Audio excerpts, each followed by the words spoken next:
Amen. Glory to God. Amen. Yes, praise God. Tayo po'y magsiupo na. Hallelujah.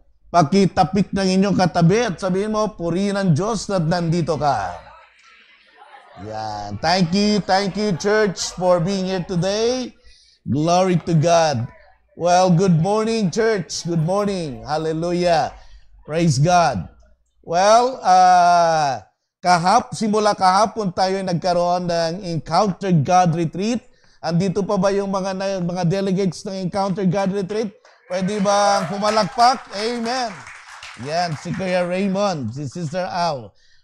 Andito pa ang mga nagnanais sumunod sa tubig ng bautismo. Mamayang hapon, tayo magkaroon ng water baptism.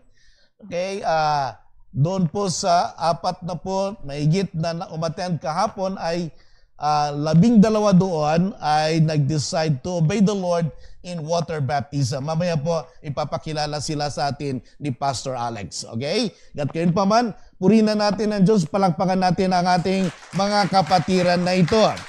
Okay? So, well, are you ready for the Word of God? I'm so excited to share God's Word. Okay? So today, let's continue with our series on faithful stewardship. Faithful stewardship. And today, our text is found in Matthew chapter 25. You know the story. The story or this parable is called the parable of the talents. So, parable of the talents. So, kaya ito po ang ating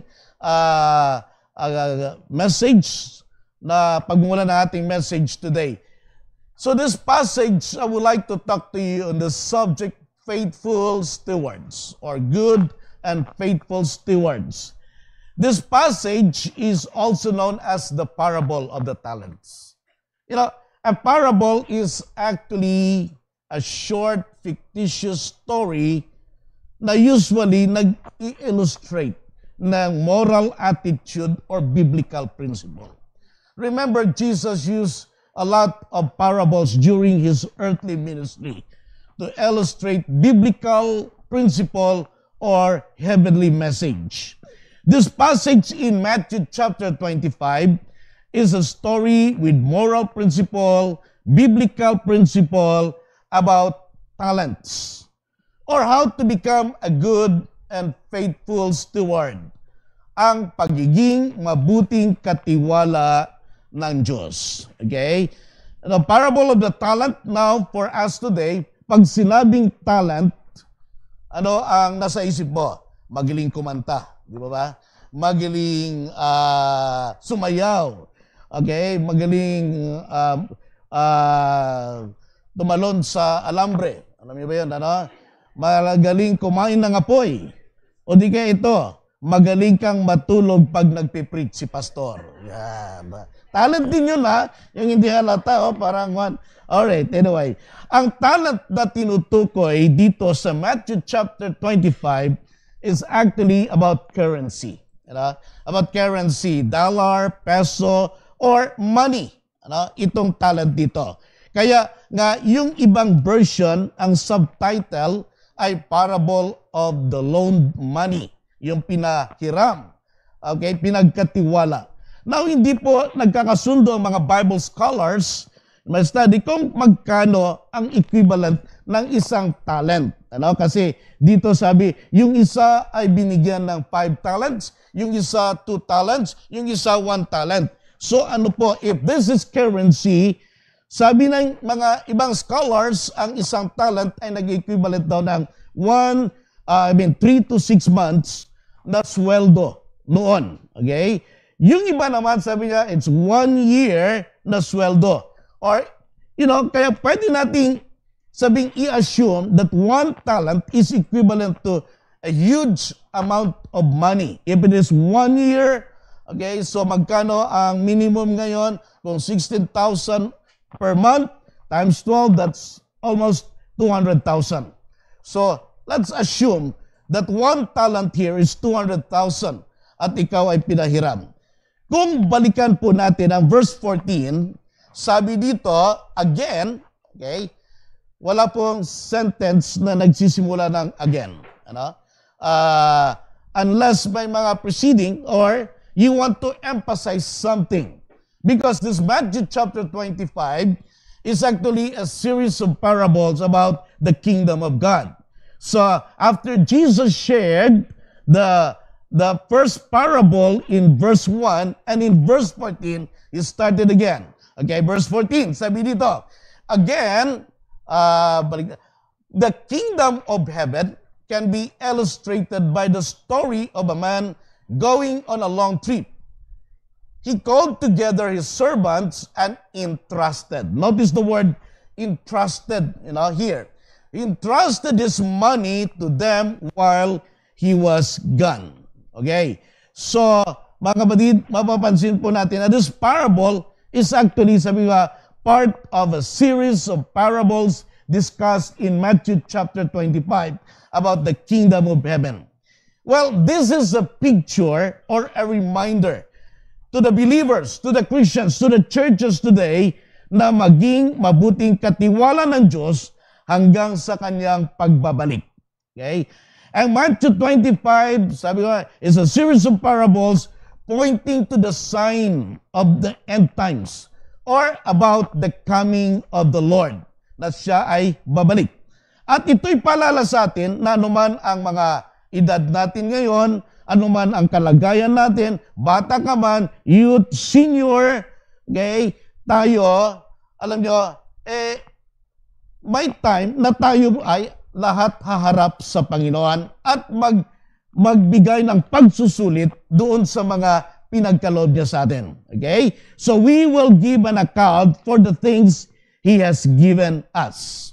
Today, I would like to share to you the qualities of faithful stewards. So good and faithful stewards. Ano po ba ang katangian ng isang mabuti at tapat na katiwala ng Diyos? Number one, faithful stewards are managers, not owners. Okay? A faithful steward is a manager of the things entrusted to him, not the owners. If you will read in verse 14 again, sabi, notice dito, okay, the kingdom of God, of heaven, can be illustrated by the story of a man going on a long trip. He called together his servants and, notice the word, entrusted.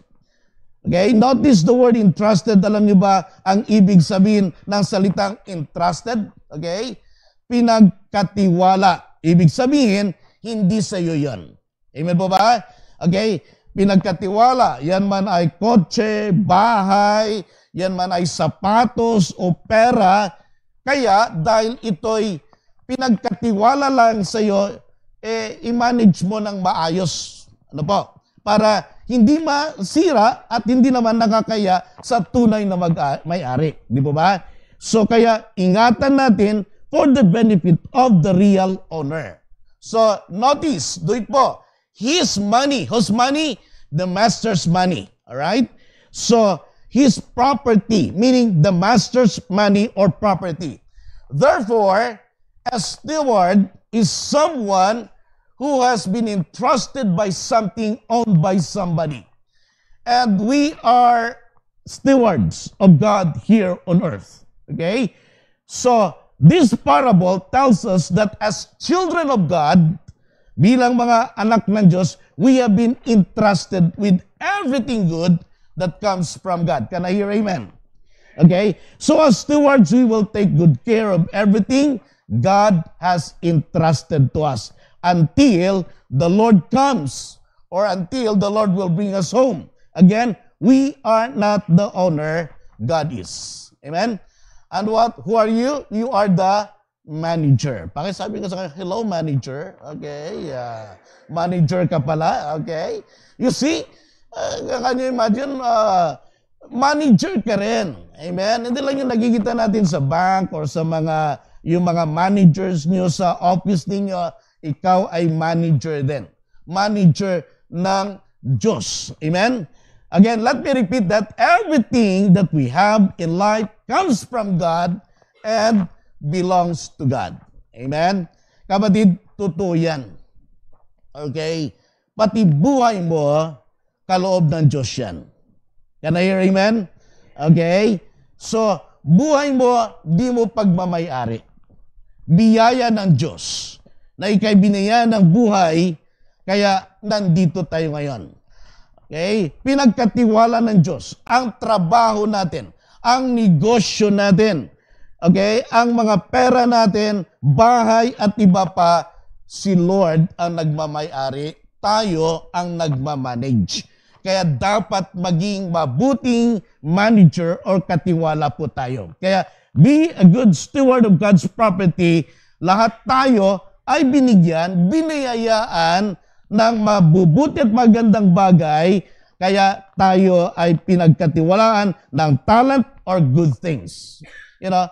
Kaya sabi sa verse 15, may pinagkatiwalaan ng, okay, he gave 5 bags of silver to one, okay, 2 bags of silver to another, and 1 bag of silver to the last, dividing it in proportion to their abilities, he then left on the street. Alam niyo, mga batid, marunong ang Diyos. Alam ng Diyos kung sino yung, okay, sino yung mga mapagkatiwalaan. Ay binibigyan niya. Kaya dito, may 5 talents, may 2 talents, may 1 talent. Ang mahalaga ay lahat tayo ay biniyaan. Amen? Lahat tayo ay binigyan. Wala pong isang anak ng Diyos. Tao, na walang binigay o pinagkaloob ang Diyos sa kanya. Amen? Okay? Yung mga binigay sa atin, wala sa iba. Di ba? Yung binigay sa iba, pwedeng wala sa iyo. Pero meron ka. Amen po? So church, example today, what do you have? Okay? Sabi mo, good looks. Gagwapuhan, maganda. Okay? What do you have? What God has entrusted to you. Alright? Huwag kang magreklamo. Amen? Maliit o malaki man yan, sa palagay mo, ang maganda ay pasalamatan mo siya and be a good steward of the things God has entrusted to you. Okay? I-manage mo ng maayos para mag-multiply. So be a good manager para sa kanyang pagbabalik, mag-glorify si Lord at i-reward ka bilang faithful steward or manager. Sabi mo, Pastor Doms, I don't believe that. Alam mo, itong pera ko, yung property ko, akin yan. Pinaghirapan ko yan. Pastor, ngayon sabihin mo, sa Diyos yan. O, di ba ba? May mga ganon. Alam mo, inipon ko yan. Dahil yan sa sipag at tiyaga ko. Dahil yan sa hard work ko. Okay? Masipag ako eh. Ngayon, hindi pala akin to. Okay? Wala naman iba nagmamayari. Kung sinasabi natin, ang Diyos ang nagbigay. Ito'y dahil sa sipag at tiyaga ko, akin to ah. Paano naging sa Diyos? Kapatid, unang-una, okay, yung buhay mo mismo galing na sa Diyos. Amen po ba? Okay? Nilikha ka niya at binayaan ka niya ng abilidad. Amen po? Okay? So, tingnan natin yung verse sa Deuteronomy chapter 8 verse 18. Remember the Lord your God, for it is He who gives you the ability to what? To produce wealth, and so confirms His covenant, which is sworn to your ancestors, and it is today. Now, okay? Yeah. Maraming mga tao dito, mga negosyante, nagtatrabaho, ang dali nilang humanap ng pera. You know? Ang napaka-lakas ng kanilang abilidad. So, yun po ay dahil sa kaloob ng Diyos. Who gives you the ability to produce wealth? Who? Sino? Sino daw? According to this verse? God. Okay? So, kahit yung abilidad mo, si Lord pa rin na nagbigay nun. Hindi mo pwede sabihin na, hindi, matalino ako at magaling ako. Yes, bigay ni Lord yun.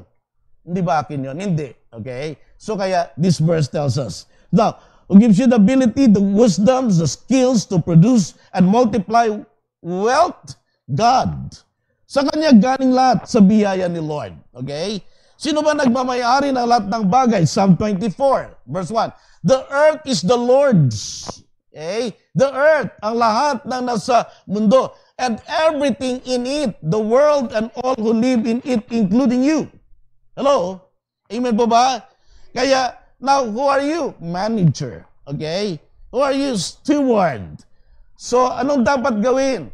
Think it as, someone na kung saan ay pinagkatiwalaan ng Diyos ng bagay na yan. Okay? So, now, who gives you the ability? The Lord. Kapatid, ulitin ko, as a faithful steward, remember, manager lang tayo. Okay? Hindi owner. Kumusta ka naman bilang manager? Are you faithful? Are you thankful to God? Because number 2, quality is this. Faithful stewards must develop a grateful heart. Okay? That's the key. Alam niyo, iba ang taong mapagpasalamat sa lahat ng bagay. May 3 uri daw ng mga tao ngayon, o Christians. Ang taong mapagpasalamat, okay? In everything, give thanks to the Lord. May mga taong makasarili. Okay? Never give credit to God, okay? But always self-centered, galing ko, akin to. So, dahil to sa paghihirap ko at pagtsatsaga ko. So, self-centered. At meron naman mga maangalin or mga reklamador na mga tao. Marami ng blessings, okay, reklamo pa rin. Parang walang contentment, hindi marunong magpasalamat. Kapatid, saan ka dito? Okay? So, are we grateful to God? Are we always grateful to anything na binigay sa atin ng Diyos? So, mga kapatid, remember, everything good comes from the goodness of our God. You did not earn it by yourselves. You did not make it by yourselves. You did not create it by yourselves. You did not produce it.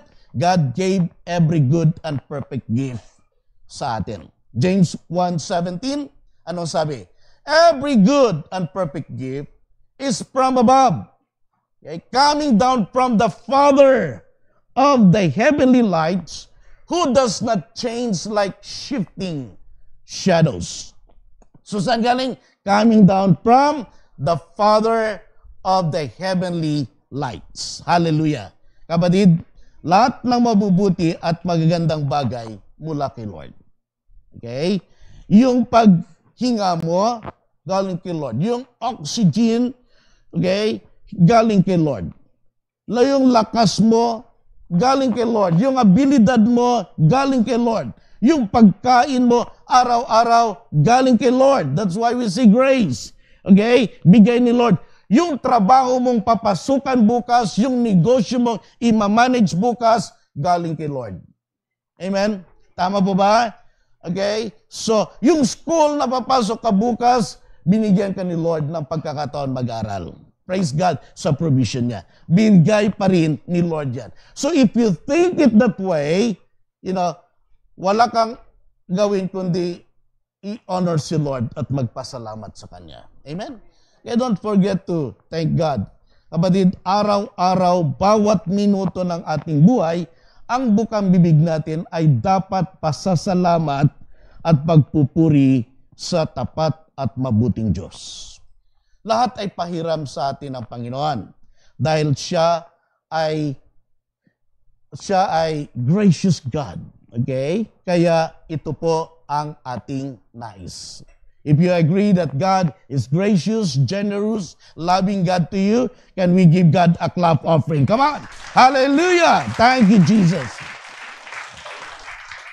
Hallelujah. Again, everything good is from the goodness and faithfulness of our God. Kaya paggising mo sa umaga, thank you, Lord Jesus. Okay? Thank you, Lord, for your grace. Gamitin mo akong pagpapala sa iba. Okay? So kapag kinikilala mo na lang mga bagay sa iyo, how easy for you to share your blessing. Use me, Lord, to glorify you. Pagtulog mo sa gabi, okay, thank you, Lord, again. So sa lahat ng oras, salamat, Jesus. Thank you, Lord, because you have entrusted me of these good things. Yes, that is your act of worship. The word thank you is a word of worship to God. Amen, church? Kasi, yun po yung pagiging grateful mo. We gather here today, okay? In our part of our worship a while ago, our worship leader tells us, would you please open your lips and offer your praises and thanksgiving to God. That's when we personally utter our thanksgiving. Yes, Lord, thank you. Kung ikaw may iningatan niya, ikaw may binayaan niya ng lakas, salamat, Lord. Ikaw may binayaan niya ng talino kung ikaw ay estudyante, okay? Ikaw man ay binayaan niya, iningatan ka niya sa lahat ng bagay. It is your opportunity to thank God. That is worship. Amen, church? Worship. So, sa lahat ng oras, tayo mapagpasalamat. Worship and be faithful to Him. Thank God. Honor God with your time. You honor God with your talent. You honor God with your treasure and with your tithe. That's 4 T's. Di ba? So, Psalm 107 verse 1, give thanks to the Lord for He is good. His love endures forever. Okay? Give thanks to the Lord for His good. You know, there's a verse that says, remember the Creator in the days of your youth. Ecclesiastes chapter 12 verse 1. Remember your Creator in the days of your youth, before the days of trouble come, and the years of reach, when you will say, I find no pleasure in them. Alam niyo kung bakit? Young people, remember this. Remember thy Creator. Remember your God in the days of your youth, because youth is a symbol of strength. Okay? The youth is a symbol of strength. In the church, look, okay, majority of us here are youth. Di po ba? Sana mga youth, young people. Amen. Yan, okay? So you worship differently, you serve God differently, you honor God, okay, kakaiba because of your strength. Okay? Kaya, hindi kayo papayag na matalo kayo ng mga senior citizen dito pag nag-worship kay Lord. Kayo worship to the Lord, our God and King. Okay? Yung clap niya, 1 inch lang. Okay? Hindi pa dumado ka na. Samantalang yung mga senior, sila pa yung may mga strength. Di ba ba? Remember, because time will come, you don't have that strength. Okay? Before the days of trouble come, remember, when there are times of trouble, okay? Ngayon pa kaya kung walang trouble, hindi mo ma-worship si Lord, hindi mo malaala si Lord, ano pa kaya kapag marami ka ng problema? Sabi ko sa isang tao, ba't wala ka nung linggo? Pastor, ang dami kasing problema kung sinisikaso eh. Ganun, ano? So, problema, preventing you now. Okay? So sabi ko, di ngayon wala ka ng problema. Hindi, meron pa rin. Di mabuti yun, di ba? Kaya huwag kayong bibitaw kay Lord kapag ka may problema. The more na kailangan mo si Lord. Amen po ba? Yes, so po. Kaya, pero, you see, sabi mo, youth is a symbol of strength. Sabi mo, pwedeng sabihin na isang youth, malakas pa ako, pastor. Hindi ko kailangan muna maging mabuting tao. Okay, gusto ko muna mag-happy. Okay? Malakas pa ako, busy pa ako. Saka na lang ako mag-serve kay Lord. Saka na lang ako mag-church. Okay? Kaya hanggat kaya ko pa, may mga gagawin pa ako. Umaasa ka sa lakas mo, sa talent mo, sa abilidad mo, at sa kakayanan mo. Ang tanong, hanggang kailan? Okay? Hindi natin alam ang buhay. We are not assured of tomorrow. Okay? So as faithful stewards, sabi ng Bible, in everything give thanks. Meaning, honor God with your time, okay, blessing, honor God with your wealth, honor God with your body. Amen, church? Remember, you came in this world with nothing, and you will leave this world with nothing. Tama? Okay? So, excuse my word, pero pag nung pinanganak ka, hindi ka naka-Amerikana. Hubad ka, di ba? Okay? So pagka ikaw naman ay, nawala na ng buhay, hindi mo na actually alam ano ginagawa sa'yo. Di ba? And so babalik ka pa rin sa dust. Wala kang madadala, kaya yung mga bagay na pinagkatiwala sa atin ni Lord, while you still have the chance, why not glorify God with it? Amen, church? So remember, you came in this world with nothing, and you will leave this world with nothing. Wala tayong dinala dito sa mundo at wala rin tayong madadala, sabi nila, kahit 5 duling. Wala. May 5 pa ba ngayon? Okay? So, mga kapatid, okay. Kaya nga sabi nila, buti pa yung pera may tao, pero yung tao walang pera. Pero ngayon iba na, wala ng tao sa pera natin, hayop na, ano? Mga ibon na. Buti pa yung mga ibon may pera. No? Marami nagagalit sa bagong design ng pera natin. Ano? So, dati mga... But anyway, kaya ngayon, ini-enjoy natin ang blessing mula kay Lord. So, how to enjoy? Be thankful. Okay? First of all, be thankful. You know yung offering nyo dito? Kahit piso, magkano man yan? Young people. Kaya, hindi pwedeng wala kayong ibibigay kay Lord. Okay? Hindi pa ako nagsisweldo, Pastor Dams, no? Grateful ka. Binayaan ka ni Lord ng lakas ng talino. Okay? So that is an act of thanksgiving. Ganyan ang good steward. Okay? Remember, we are owners of nothing, but we are stewards of everything. We don't own anything, but we can thank God for everything. Amen, church? Ano mang meron tayo, okay? Ngayon ay pinagkatiwala, kaya ugaliing magpasalamat sa Diyos. Faithful stewards is always grateful to God. Number 3, faithful stewards must live by faith. Okay? Mamuhay ng may pananampalataya. Okay? God is so good, God is so gracious, and God is a faithful provider. Okay? Amen po? Do you agree with that? There is no question about God's goodness and faithfulness sa buhay natin. Walang question, God is faithful. If you will observe, in verse 14 kanina, lahat ng servants ay binayaan. Okay? Lahat tayo ay binayaan. And in verse 16 to 17, lahat ay binigyan. Okay? Pero hindi lahat ay grateful at hindi lahat ay nag-exercise ng faith. Okay? I'll show you. Sabi dito, so again, the kingdom of heaven can be illustrated by the story of a man going on a long trip. He called his servants and entrusted his money to them. Okay? The servant who received 5 bags of gold began to invest the money and earned 5 more. Okay? The servant with 2 bags of silver also went and worked and earned 2 more. Ano ibig sabihin nito? So, ininvest niya. Ginamit niya. Okay? He invested it with faith. Nag-exercise siya ng faith. Sabi nito, by faith, yung 5 at 2 talents, nag-invest at ginamit by faith, kaya nag-multiply. Okay? At na-bless pa sila. Yung isa, verse 18, yung isa, natakot. But the servant to receive 1 bag of silver dug a hole in the ground and hid the master's money. Wow! So, ito, natakot siya, fear instead of faith, ang ibabaw sa kanya.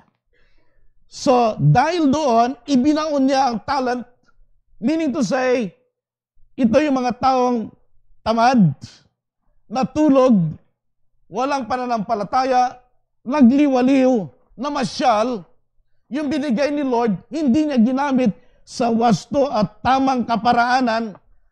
Kaya anong nakuha niya? Wala. Kinuha pa nga sa kanya at binigay doon sa masipag. Amen? So, alam niyo, the truth is this, church. John 10:10, the Lord wants us to have a Zoe abundant life. That's the will of God for us. I've come that you may have life and have it to the full. He wants you blessed. Amen. Let me say that again. God wants you blessed. He blessed you with good things. Okay? He wants you to succeed. He wants you to be prosperous so you can be a blessing. Amen, church? Can I hear amen? Kapatid, hindi natin, okay, tinanggap si Jesus by faith para na lang mag-antay tayo pupunta ng langit. Okay? Yung bang, minsan ang kanta pa natin, kahit na kubo ang aking tahanan dito sa lupa. Ay, mali pala yun, ano? Pero kahit, para bang, okay, kahit ako maghirap, anyway, sa langit may mansion naman daw ako. Okay? Alam mo, kahit di pwede ka bigyan ni Lord ng mansion. Amen? So, but, yung bang, parang feeling mo, kapag Christian ka, maghirap ka. Hindi ganon. Amen po ba? God wants you to be prosperous. God wants you to be blessed. Now, the secret of blessedness is this. Two-way. His faithfulness and your faithfulness. No question about the faithfulness of God. His faithfulness in providing your needs and your faithfulness in managing His provision. Again, I believe there's no question about God's faithfulness. The question is, are we faithful? Like a farmer, you know, my father was a farmer. And I grew up in the farm. I know how to farm. Okay? Sabi ko nga sa inyo, pastor ako eh. Di ba ba? Di ubingak paig pastorak tinuangan. Okay? Alam niyo ba yan? In Ilocano. Ibig sabihin, sabi na tatay ka, pastor, na duming, agpastor kan. Nag-aalaga na ako, yung kalabaw namin. You know? Marunong ako mag-arado, marunong ako magsuyod, marunong ako magtanim, marunong ako. I know that because my father, as I said, was a farmer. You know what? If there are people whose faith is strong, farmers. Ano sabi na tatay ko? Planting season, count nyo na, after 90 days, it's harvest time. Hindi niya alam kung bubunga nga, hindi niya alam kung may ma-harvest, hindi niya alam kung babagyuhin, pero harvest time. Okay? Count nyo na, it's 90 sacks. Okay? Or 100 sacks. Okay? Kaya nga, di ba may si Marcos noon, merong sagana 100 or masagana 100 sacks per hectare. You know? So ngayon yata 70 na lang yung mga ganon, ano? Dahil yung sacks nila ang lalaki. Okay? But you see, listen here, church. Faithful si Lord. Oo. Pero kasi, kaya pag ang faithfulness mo naman, anong binigyan niya? Binigyan ka ni Lord ng seeds pang tanim. Aba, magtanim ka. Ano? Hindi pwede yung ganito. Faithful naman si Lord. Okay? Then, matulog ka na. Yan ko na yan. Bukas, tutubo siguro yung mga pananim. Hindi ganon. Di ba ba? Akala ko ba faithful si Lord? Bakit wala pang tumutubo? Nagtanim ka ba? Akala ko ba kay Lord na yon? Hindi. May pananim. Di ba? Antayin ko na lang natutubo. No, it does not work that way. Okay? Ganon din. Okay?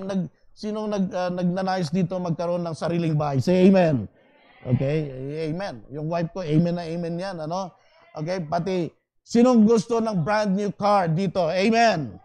Yeah. Okay? Alam nyo, yung bayad kotse, hindi na lang basta mahuhulog galing sa langit. Baka madaganan ka pa. Hindi ba? Oh, hindi naman ganun si Lord. Lord, kailan sana yung bahay ko? Okay? Sana yung inihingi kong yung motorsiklo, yung kotse, Lord. Okay? Ipagtamaan ka nung pag nahulog yon. Hindi kasi ganon, okay, ang principle ng heaven. Amen po, church? You need to be faithful.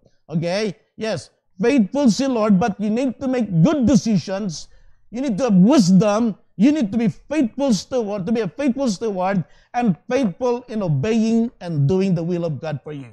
The Word of God is our manual, okay, for us to be prosperous. Amen? Honestly, ito ang gusto ni Lord na kung saan. I believe, okay, if God wants us to have a tiny house, alam ko, okay, God will do it, will give it in His perfect time. Amen? But I don't expect, I'm not that kind of pastor who says, oh, just declare it, believe it, and claim it by faith tomorrow. Wow. Okay rin yun, ano? Baka, sino kayo tatawag bukas? Pastor, may bahay ka na. Uy, grabe yun. Okay rin yun, pero the Lord does not work it that way. But by His favor, He can do it. Pero the good principle is you need to be faithful. Amen? And we believe in God's perfect time, mangyari in His desire. Mga kapatid, okay, tayo po ay maging tapat na katiwala ng ating Panginoon. Okay? We need to be faithful stewards. We need to have wisdom, good decision making, okay, para may sakatuparan ang ating pangarap by faith. We need the Word of God to guide us. Okay? You need to be a good steward. Verse 16, yung 5 talent nagkaroon uli ng 5 because he invested it by faith. Yung 2, tumubo ng 2 because he invested it by faith. Yung may isa, wala. Sabi ng Bible, natakot siya. Okay? Ibinaon niya, hindi ginamit. Kaya walang pagbalik ng master, sabi niya, ito isa pa rin, hindi ko ginamit. Kapatid, okay? Kaya binigay sa iyo yan para gamitin natin. I don't know, okay, to the literal talent that God has given us today, are we using it for His glory and honor? Are we using it for the advancement of His kingdom? Ang problema ng iba, pag may blessing, ganito, okay, may mga one-day millionaire. Okay? Gastos dito, gasto doon, lamon dito, lamon doon. Makita mo yan, ubos biyaya, bukas nakatunganga. Yung mga ganon, di ba ba? Kaya, hindi mo pagkatapos, ubos na, nakalimutan pa si Lord. Tapos sabihin mo, isihin mo si Lord pag naubos na, Lord, okay, wala na. Okay, nasaan na, wala na. Sabi mo, nakalimutan mo nga ako Puro lamon. Okay, that's not good stewardship. On the other hand, okay, kapatid, ang pagiging good steward naman ay hindi rin maging kuripot. Amen. Okay?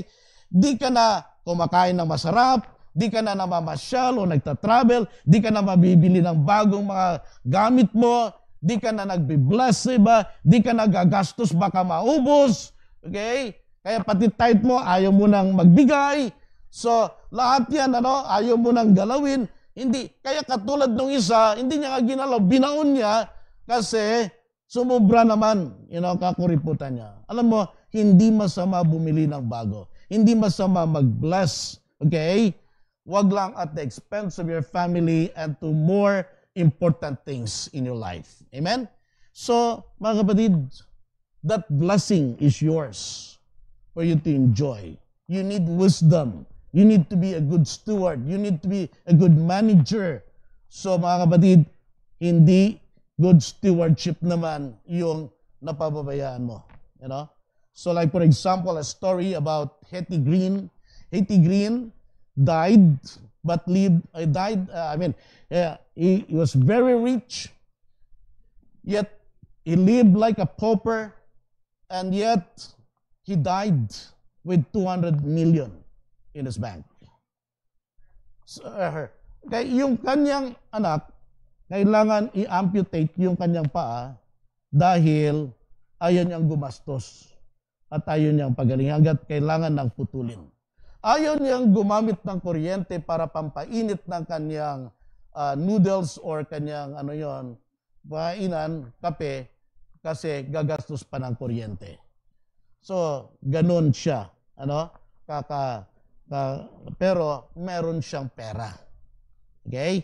So, anong ibig sabihin? That's a true story that he died. Okay, she died without, enjoying the money that God, has given her. So, hindi tayo dapat ganon. Okay? So, hindi rin natin madadala yan sa langit. So, we need to invest, for heavenly things. Listen, ang stewardship is not the issue. Okay? Listen here. Ang stewardship is not the issue of what we have, but what we do in what we have. Hello? Okay? Amen po ba? Ganito.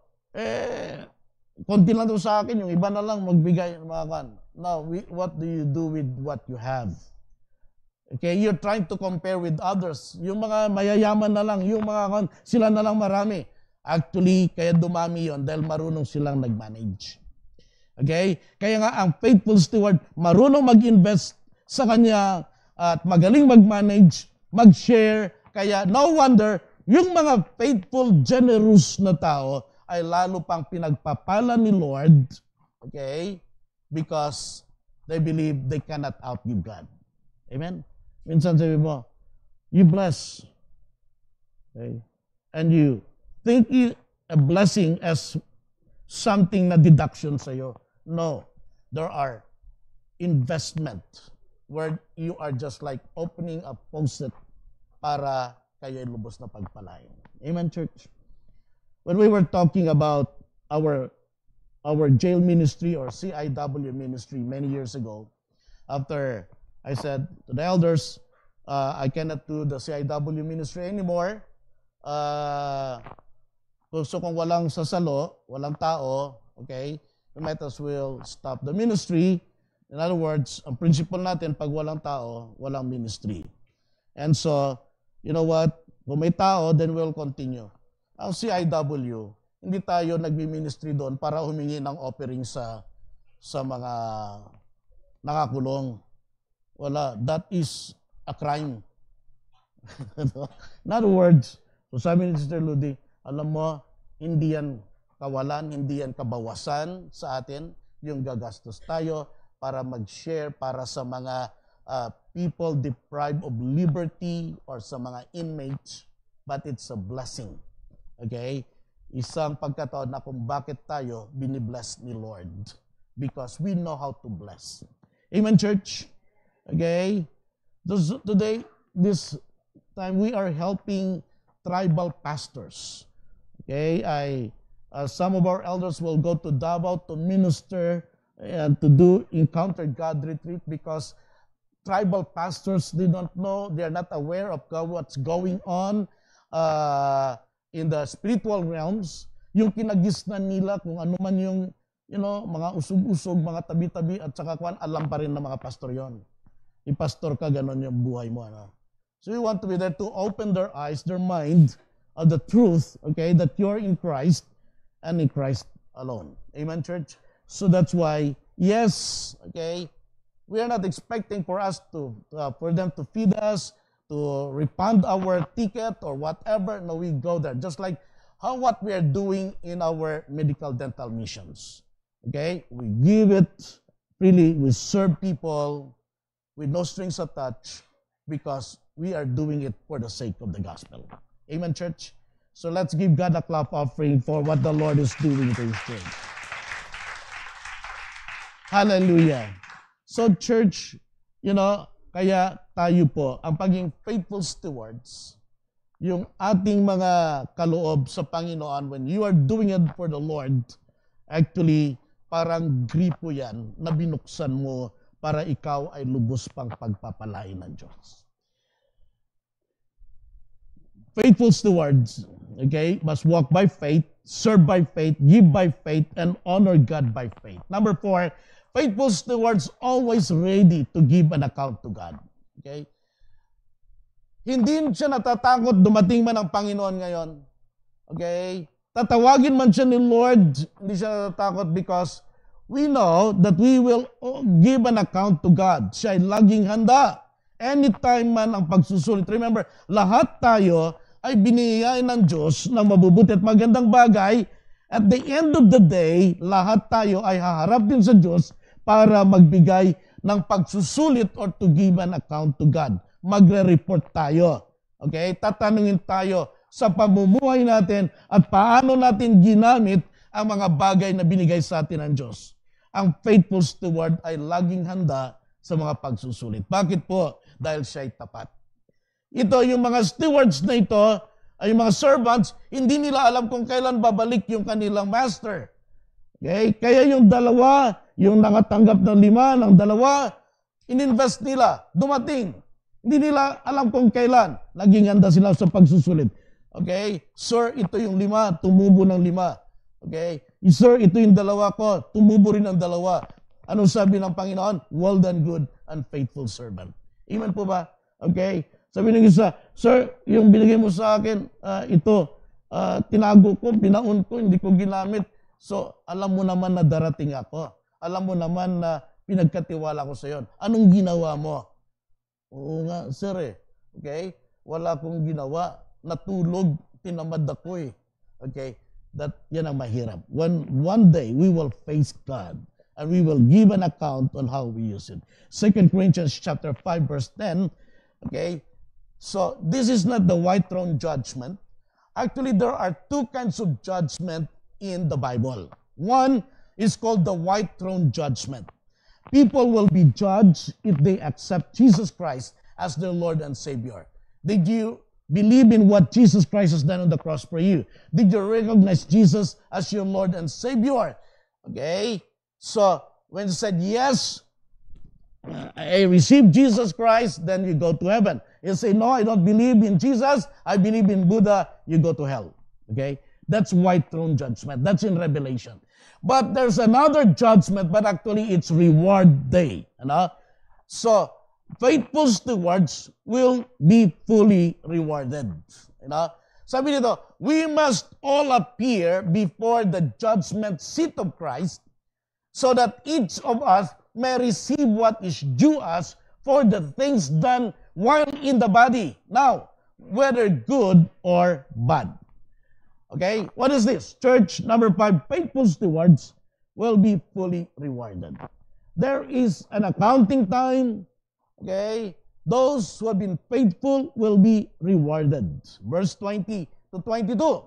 The servant, sabi nga nito, whom he had entrusted with 5 bags of silver, came forward with 5 more and said, Master, you gave me 5 bags of silver to invest, and I have earned 5 more.